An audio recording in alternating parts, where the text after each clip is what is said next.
યાદી ટૂંક સમયમાં જાહેર કરવામાં આવશે। લોકસભા ચૂંટણી માટે ઉમેદવારોની બીજી યાદી જાહેર થશે।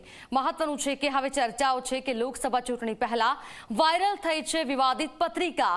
ભાજપમાં કોંગ્રેસના નેતાઓની ભરતી મામલે પત્રિકા વાયરલ કરવામાં આવી છે।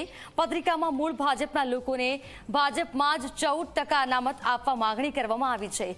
પત્રિકા મામલે ભાજપ પ્રદેશ ઉપાધ્યક્ષે પ્રતિક્રિયા આપી છે।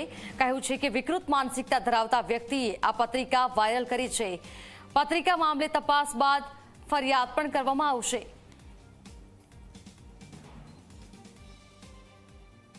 भारतीय जनता पार्टी एक परिवार છે બહુ મોટો। મોદી કા પરિવાર આપણે જોયો છે એ પ્રકારે સમગ્ર દેશની અંદર પાર્ટી એક પરિવાર છે। આ પરિવારમાં હું નહીં તું નહીં ભાવના સાથે કામ કરતો પરિવાર છે। અમારું સંગઠન બહુ મજબૂત છે।